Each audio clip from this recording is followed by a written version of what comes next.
just start and I just say, thank you. It's so good to see you. I haven't seen you in so long. You were just saying before we started that we worked together on a project involving Kenyan technical institutes, and having lived and worked on the continent of Africa for a number of years, being able to work with you, Jorge, through Humber College and the International Institute was so special for me to connect to learners in that part of the world again. And you're still doing work in East Africa, is it? Yeah. We have, I think we have about 10 different partners in Africa and East Africa. And we actually have other partners around the world, like in Peru. We have also Indonesia. We have Ethiopia. So there's a bunch of, we have a lot of work now. There's a lot of projects going on. Amazing. And they're all educational projects, capacity development, and helping teachers around the world, how to better teach, how to better manage their classrooms, and then how to be innovative. Like in Peru, we did a Fab Lab project with the Ministry of Education of Peru.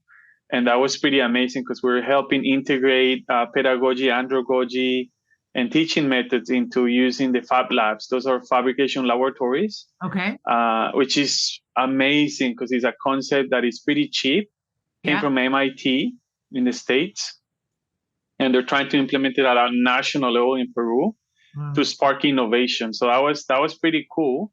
Because teachers, they don't know how to use those labs, so how can you actually incorporate that? How you can cross collaborate with other units? Like, if you're in the business unit, you can talk to the engineering unit or anyone, in the school system to say, okay, let's work on this project together. You guys do the accounting piece, the marketing piece, and we do the prototyping. So it's like this cross collaboration amongst teachers and administrators from an academic institution, which is something that's pretty amazing, and it's pretty cheap. And then you innovate and you bring like new products to the market, and you help entrepreneurs, and you kind of like become part of that ecosystem instead of being like far from the ecosystem just teaching, which is kind of like, in my opinion, my humble opinion, it's pretty old-fashioned to just teach, academic things. Well, these types of connections, like when we talk about partnerships in relation to you, Jorge, and we're going to get into all of these because I feel it's so fascinating. Your experience working with partnering with government bodies, so ministries of education, institutions themselves, technical institutes, colleges, and then teachers as a demographic, and students. Like you go through the gamut. And then, of course, you just talked about industry and the important role of connecting academia, government services, and industry. So we're going to pull on all those threads of partnership. But I always like to start by talking about your experiences with education. I know you weren't born in Canada. So tell us a bit about, because you have dedicated your life to working with international education projects and people. Did you and that are focused in teaching and learning? So did you always love school? When you went to school, were you connected to it, or did you? No. No. What were your first memories? Of education? Yeah, I think no. So I'm originally from Colombia, and so I moved to the States like 20 years ago, and I started working in education about 15 years ago. And I kind of like, I think I got into education by mistake because I didn't want to actually work for the education system. And then I ended up working at the Seminole State College in the United States. It's a college in Florida, in Sanford, Lake Mary. And that was a great experience. And then I was like, wow, I really like education and I really like students. And they have a lot of innovative, activities, a lot of, industry connections too. Then I moved to Canada, started working for Niagara College for about 9 years, ballpark. And then I've been at Humber for the last 2.5 years, going into 3 years, all around polytechnic education, and then working internationally. I have worked like in Peru, I have worked in Korea, setting up like, campuses. I have worked in Kenya, Malawi, Peru, Mexico, Panama. So I've been everywhere around the world working on education projects. education for employment projects and innovative projects, which is so amazing because you get to know people and educators from around the world. And we're all aiming to the same thing, which is helping, the students, helping the economy, helping academia. So it's so amazing to be in this type of work. And so it sounds as if the partnership piece and the seeing of the ecosystem, like you were like innovation, that, the kids were interesting. The idea of education as being part of the economy was interesting. Like from the very beginning, it sounds like you noticed, because so many people do, like you say, so many people think of teaching and learning as classrooms or schools, like that it happens in there. And then it's true to a large extent. A lot of places and spaces don't used to, I mean, it's getting better, don't connect well between the things that you're learning and why they're important and how they're used and what education is really all about. So to you, like, what is then your definition of teaching and learning, Jorge? Like, is teaching and learning something economic, social, political? Like, how would you define what education really is, in your opinion? Education really, I think you start getting educated since you're born, in my opinion. Like for instance, we have a project in Kenya now for recognition of prior learning. So they call it RPL. What we call here in Canada PLAR. A lot of the institutions call it PLAR. And when you start learning about RPL, which is recognition of prior learning, you understand that learning happens everywhere, everywhere you go. So even like swimming, if you go swimming every day, or if you like hunting, or if you like anything that you really like, a hobby, that happens. You're learning. So if you look at traditional ways of education, or the way that we used to see teaching and learning was in the classroom. Like, you have to sit down and you have to look at the teacher for 2 hours and he's going to speak his lungs out and you're going to be falling asleep while he, talks for 2 hours, and you have to write really fast, because if you don't write really fast, then you're gonna miss the notes and all these things. So that was the old way of teaching. The new way of teaching is like really, really engaging students, really like taking them to a field, making, memories, and really understanding that teaching happens everywhere. It doesn't happen in the classroom. And do you feel like, I mean, this is a really big part of a shift, I think, happening in teaching and education right now, specifically higher education, which is where we operate in the college and university systems. I was attending a fireside chat the other day at York University about their new and very interesting, I highly recommend you go check it out, their DEID policy, which is decolonization, equity, inclusion, diversity.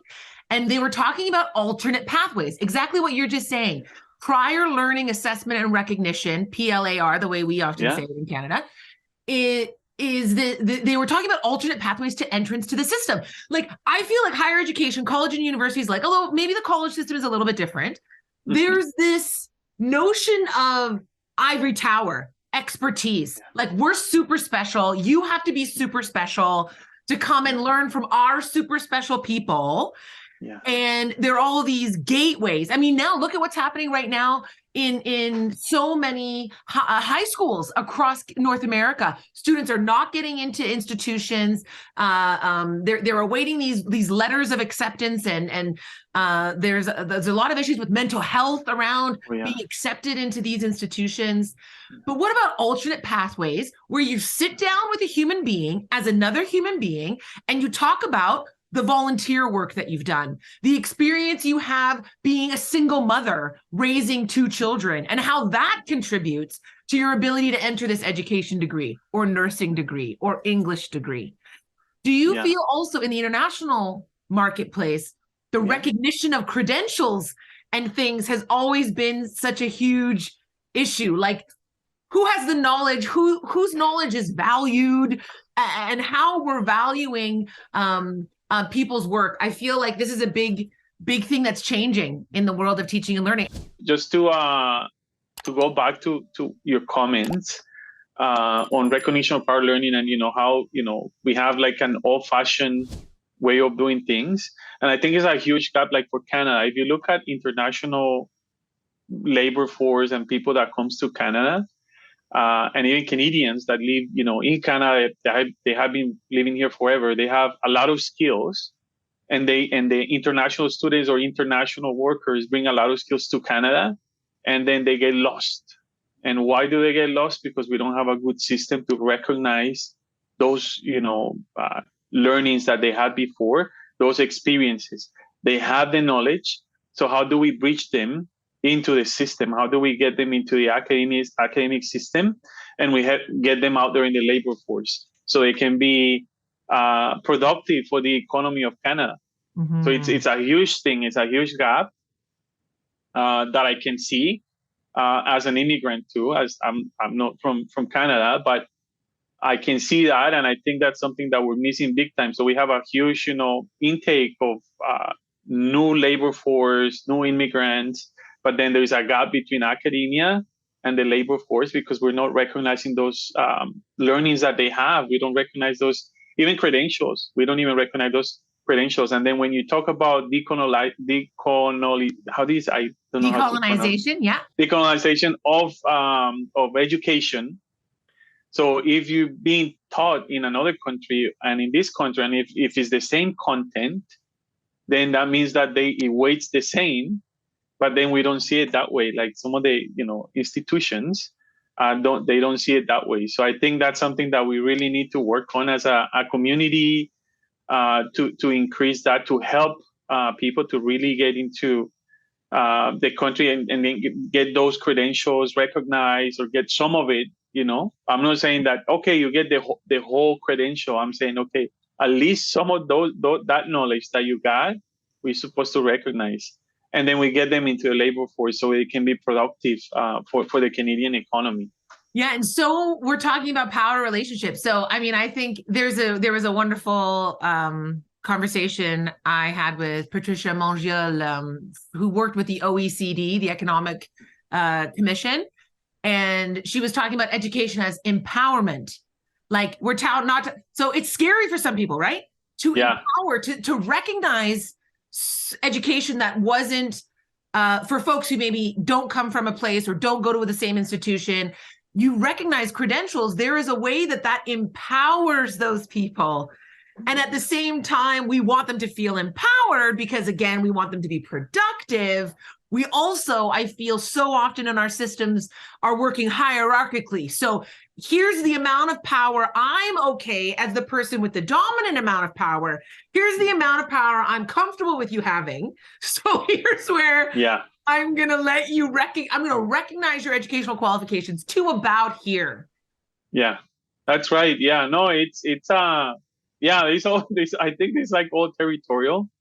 That too. I think that's another piece. This is really fascinating because I think we talk about decolonization of education in a lot of different ways, but yet we shy away from power, like we don't name power dynamics and these types of different specific examples like prior learning assessment and recognition is a really important, way of looking at tangible things we could change. I mean, obviously there are threads here that are government level, but this is where advocacy work can take place.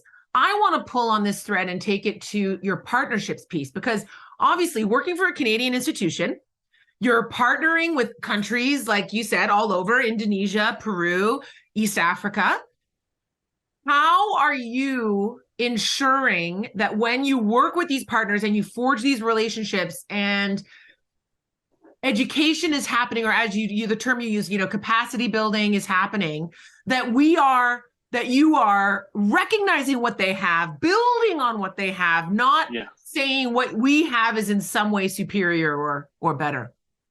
Yeah, no, I think that's a really good question. And I think coming from a third world country like from Colombia and understanding, the power dynamics and all these pieces, being an immigrant myself, it's I'm really sensitive toward those things because it's like, we're coming from the north and the north stuff is better than the south stuff. And this is way better than what you have. So I'm always really cautious because they have been living for thousands of years and they have, system and it's working, it's working for them. Like a lot of the stuff is working for them. So I actually tell them a lot of times, like, as much as you're learning from us, we're learning from you. This is a two-way street where, our educators, like from Humber, in this case, they are learning from your teachers. They're learning from your administrators. They're learning from your students. So there's a two-way street. Of course, we have other systems, other things that work really well. But we have our teachers coming back to the classroom, really excited to see, okay, you see how they do it in Tanzania, and they don't have a crazy amount of resources, and they're making it work. So what's happening with, our system, that we have a lot of resources and it's not working for us. So it's a two-way street. So I think that's the one thing. The other piece is, I always tell them, this is a partnership model. So we are partners, we're equals. And finally, and this is something that, as a practitioner, an international development practitioner, I always tell people, and some people don't like what I'm going to say, and is, you guys are our clients. You're my client. You're not a beneficiary. Because that's the common term that is used in the development world. Oh, these are the beneficiaries. So that means that I can give you, things. And I'm like, no, you guys are my clients, and we're going to treat you as clients. Because we have to, when you have a client relationship, that means that you do have to perform, and you have to give your best, and you have to respect your client. So that way they don't say, you know what, I don't need you anymore, because I can have 1,000 more people that can do your job better than what you do it.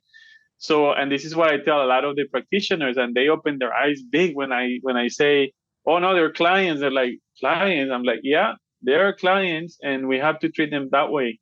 And it means you have to account for their needs.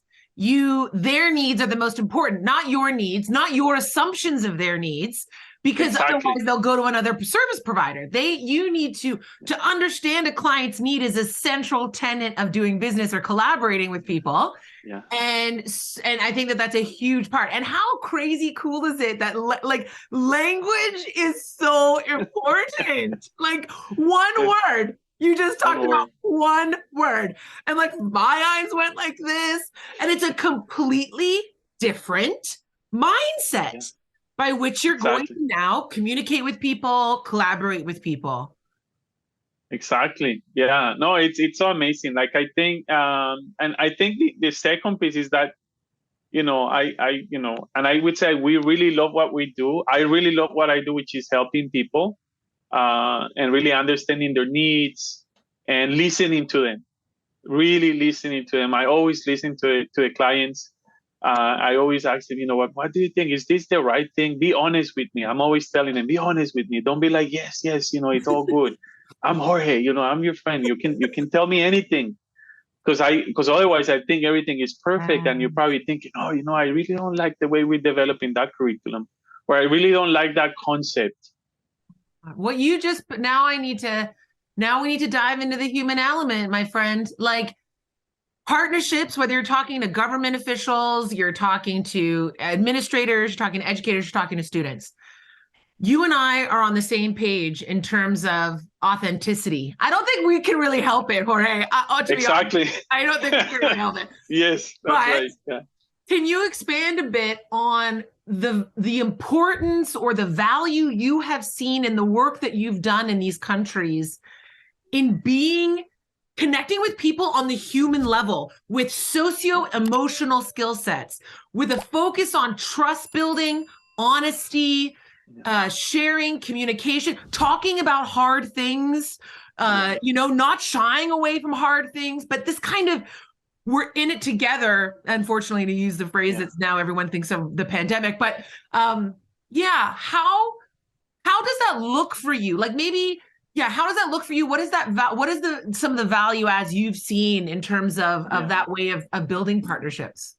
Yeah, I think more than anything, like when I have friends, I call them friends because I worked with them 10 years ago, 15 years ago.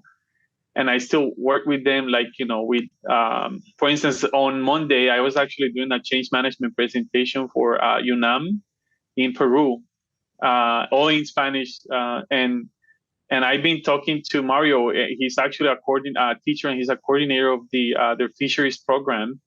And I have him on WhatsApp, and it's a friend. We become friends, and we become practitioners, and we kind of share tips and tricks, and we call each other and we're like, oh, this is not working for me. Can you give me some tips? So we're creating like a little bit of a community of practice, and we're friends, which is amazing.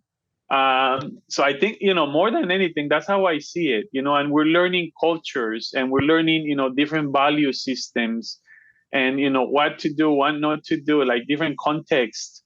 So it's pretty, I think, personally, it has been like an enriching cultural experience to know all these people, all their cultures, and how above anything, people really values education. They really value education. They really think education is really important for their systems to be better as a country, as an economy. They do see value in the education system, but they also see there's a lot of gaps. Just like what we have here in Canada, we have so many gaps. Yeah, every country. In education, on the way we teach, the way I'm the teacher, I'm the boss, you don't know anything, that type of teaching, which is so toxic, and people really get tired of it. And then they don't want to go to school. They don't want to apply for college or university. They don't really want to advance because they feel they don't belong to the system, right? Because what you're identifying is belonging. You cannot take the mammal out of us as a species, and we crave belonging and a sense of community. And in business and in education, I think we've gotten so far away from the innately intimate and personal experience of teaching and learning, which, as you say, starts with our family, our parents, those who are raising us, and intimate, personal. When I think of the first time, I think of my early learning, I think of my grandmother and my mother in a kitchen, cooking and talking and learning, and having flour fall down on my forehead as a small infant. Like I think these systems of education that we're talking about are innately human, and the manner in which you promote partnership building is innately human, and it's incredibly valuable for people to hear about. That's just part one of this exciting conversation, my friends. Click on part two and continue with us on this important journey we like to call the education revolution.